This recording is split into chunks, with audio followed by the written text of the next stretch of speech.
Okay, hi everybody. I just want to take some time and kind of go over how to do this archery question. So we have this experimental design where it's kind of, this is actually an AP question, and then the archery part I just kind of added on there. But we wanted to know, like, hey, is there some sort of height that we could be at that would be perfect so that the arrow, we wouldn't have to like aim up or down.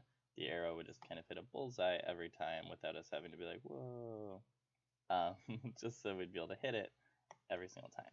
So that's what we're really looking at. And to do that, this is an actual AP question that was set up really similarly to this archery thing. I just wanted to put a little spin on it.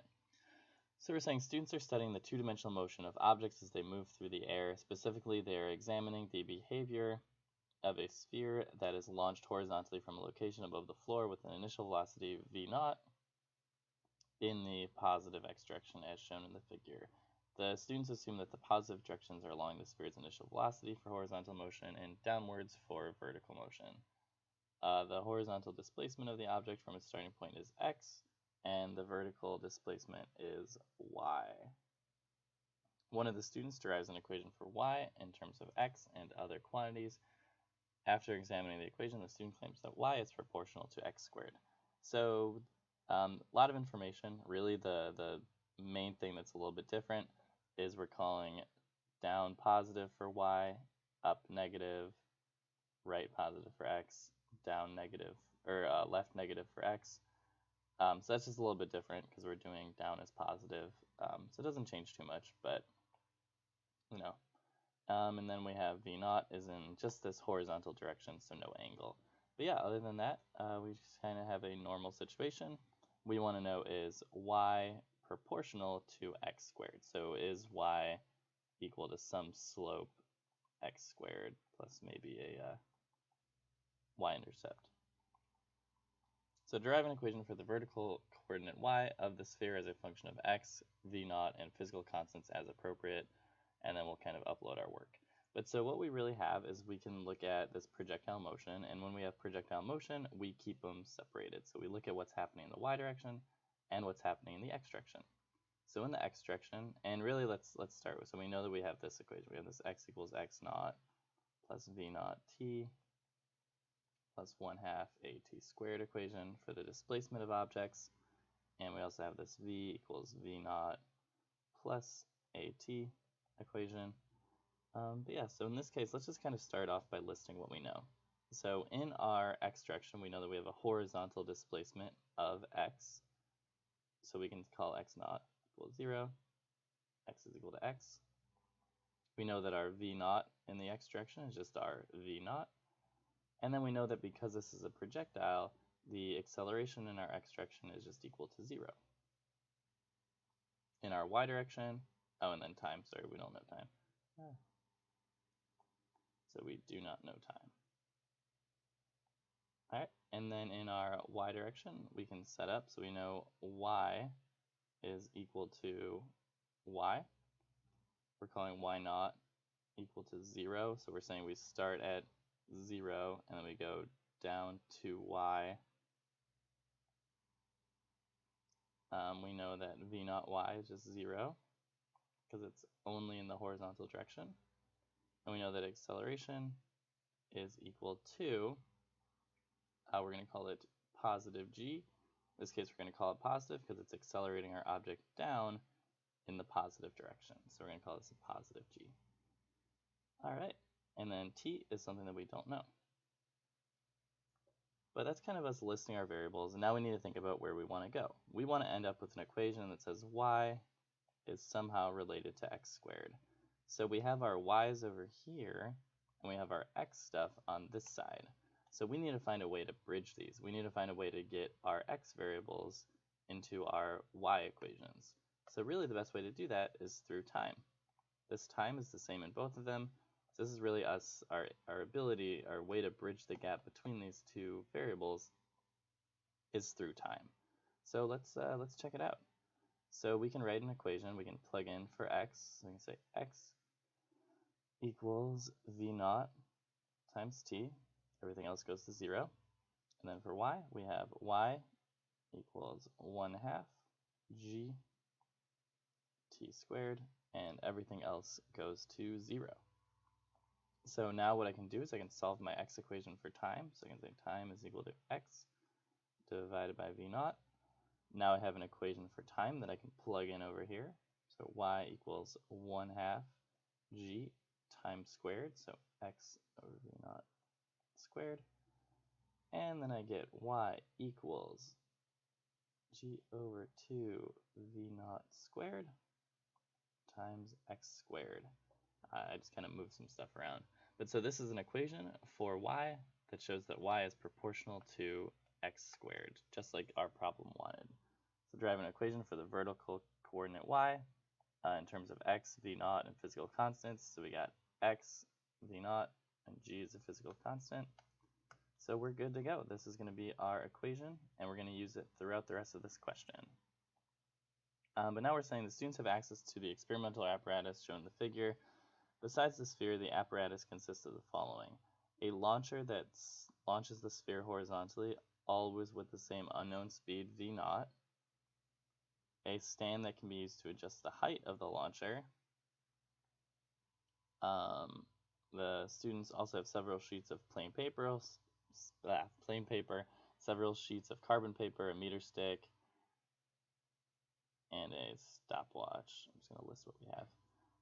Whenever the sphere bounces off the carbon paper produces a visible mark on the sheet of plain paper that's under the carbon paper as shown in the figure below. So it kind of bounces, then it leaves a mark. Cool. So what we want to do now is just kind of think about an experimental procedure that we could do to test this claim. Is y proportional to x squared? So what we're really going to base all of this off of is our equation. So when we're deriving, or when we're planning our experiment, we can use our equation to guide us. So in this first part, we're saying list the quantities and associated symbols that would be measured in your experiment and the equipment used to measure them. Also list the equipment that would be used to measure each quantity. Write your answer as quantity, symbol, equipment. So if we want time, t, and then stopwatch. So yeah, so if we're looking at this equation, really what we're going to want to do,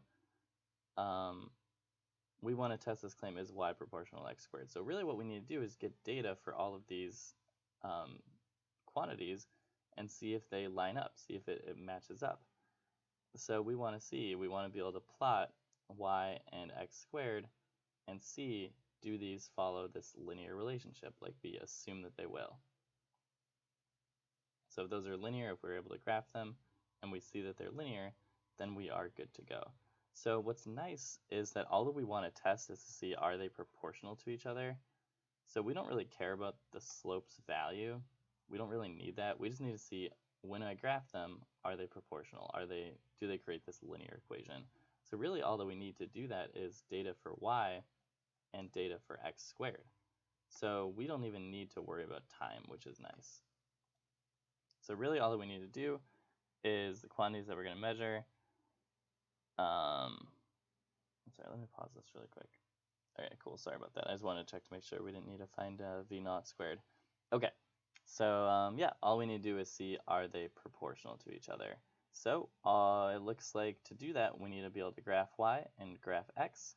So really all that we need to measure is the initial height of our launcher. We're going to call that variable y. And they told us that we're allowed to use a meter stick, so we're going to use a meter stick to measure it. Stop. So then a meter stick.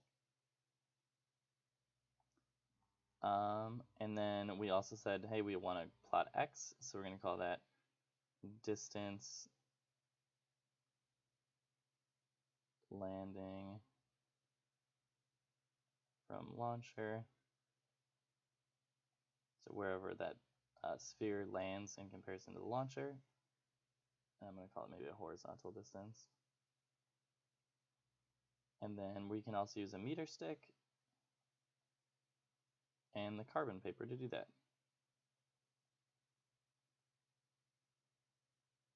All right, so then this will give us y data that we can plot, x data that we can plot, and then see, is y proportional to x squared.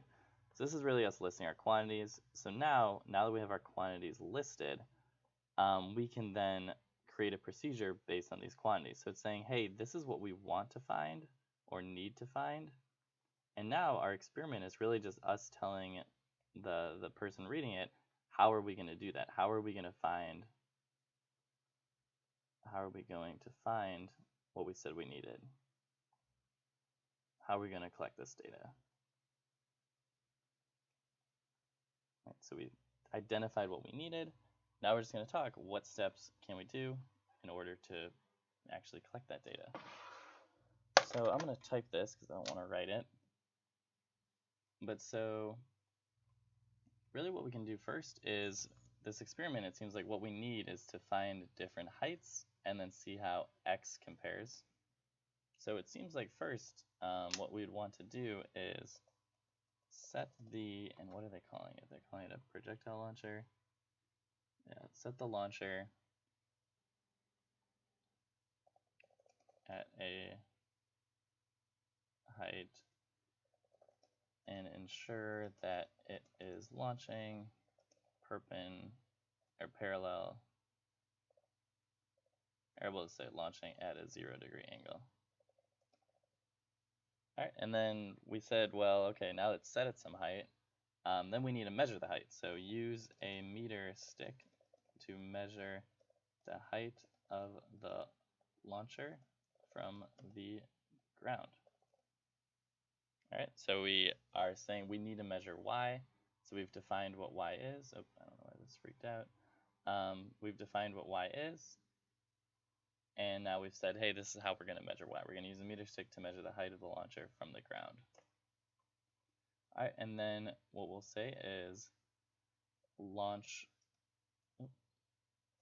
the ball in the launcher and take a mental note of where the ball lands. So we have this carbon paper, but I'm just going to assume like, hey, we won't be able to stick it under where the ball is going to land immediately. So we'll have this kind of, hey, eyeball it and then see.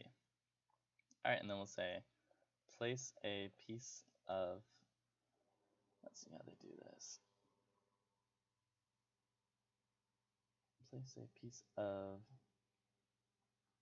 carbon paper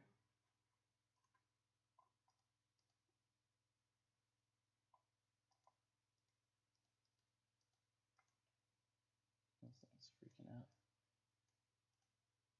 There we go. Place a piece of carbon paper on top of a piece of paper at around the location where, or let's say at the location where the test launch landed. All right, and then we'll say launch the ball and ensure that it hit the piece of paper. Repeat if it didn't. And then we'll say that we want to then use a meter stick to measure the horizontal distance from the launcher to the dot created on the piece of paper to find x.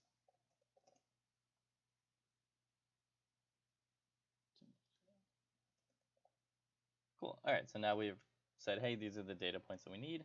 This is how we're going to do it. And then they want something to reduce experimental uncertainty. So I'll just say, I'll add a little repeat 3 times at the same height and collect data, average these data points.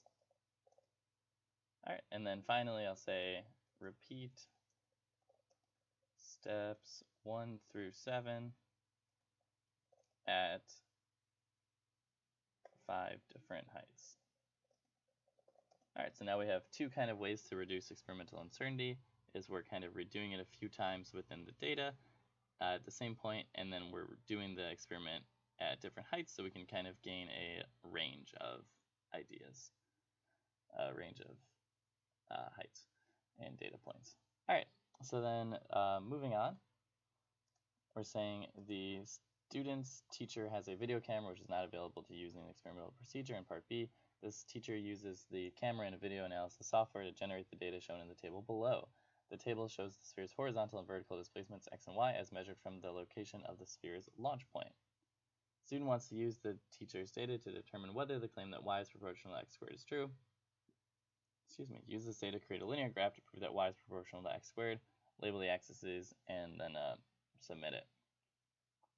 So I'm going to plug this data into Google Sheets really quick, and then I'll be right back. Okay, so I plugged my data into Google Sheets, and I have horizontal displacement versus vertical displacement on Google Sheets. And when I graphed it, I end up with y versus x. And I see that in this equation, or in this line of best fit, it looks slightly linear, but really what fits it best is kind of, it looks like it's starting to curve upwards. So it seems like we kind of have this y versus x squared graph, just like we thought that we would. So what I did then was we said, hey, like we can linearize this data. We see that we have kind of a y versus x squared. So in order to do that, instead of graphing y versus x, we said that y is directly related to x squared. So we can graph y versus x squared and it should be linear, just like we did when we were practicing with linearization. So what I did was I took my data points for x and I squared them, and then I graphed x squared and y, so I have y on my y-axis, x squared on my x-axis, and that is a nice linear line. So now we have this nice linear graph that shows that y is linearly directly related to x squared. And we also have a line of best fit of 0.247x plus some really small y-intercept value. So yeah, we see, hey, these look linear to each other, because y is equal to some slope times x squared. So these are linearly related. Does it support it? Yes. Linear graph, like we just talked about. Graph of y versus x squared. All right, cool. And then for this final piece, we're saying, okay, now I'm adding my own thing to it. So we have this equation over here. I'm going to bring this down.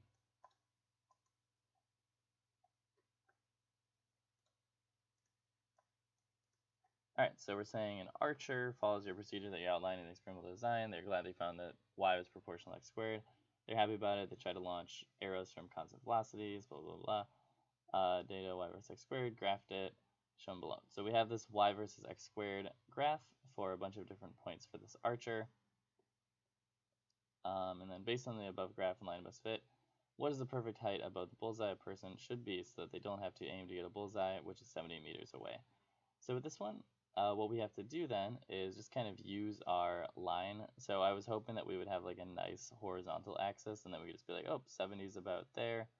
Or no, well, we want x to equal 70, which means x squared is equal to definitely a number. So we square 70. 70 squared is 4900. So what we can do is kind of look at our graph and say, well, 4900 is about here. So it looks like if they're about, I don't know, 4.9 meters above, so we have x squared equals 4900. That looks like it corresponds to a y of about, I don't know, 4.9 meters. We can actually plug in, though, and figure that out. So we can say, hey, let's use this equation. Y equals 1.09 times 10 to the negative third times x squared. So 1.09 is, so y is equal to 5.341 meters. So based on our linear graph, it looks like the scale's a little bit weird, and that's okay. So I guess we're more actually like here. It's my bad. But so yeah, so we have a height of 5.341. So it looks like if they are 5.3 meters above, then they're good to go. They don't have to aim. So that's a little bit unrealistic because that's quite a bit of feet. But yeah. And then based on line of best fits, what's the initial velocity? So really quickly, this was me just having you guys recognize our slope of our graph is g over 2 v naught squared. So our slope of our linearized equation is g over 2 v naught squared. And in our case, our slope is 1.09 times 10 to the negative third. So that's our value for our slope, which equals this g over 2 v naught squared. And what's nice is we know g, and we want to solve for this v naught. So I can say, do a little bit of math here and say 2 v naught squared times 1.09 times 10 to the negative third equals g. Then v naught squared equals g divided by 2 times 1.09 times 10 to the negative third. Then v naught equals the square root of 9.8 divided by 2 times 1.09 times 10 to the negative third. And we get a v naught of, I think it was like 68, which I said before, but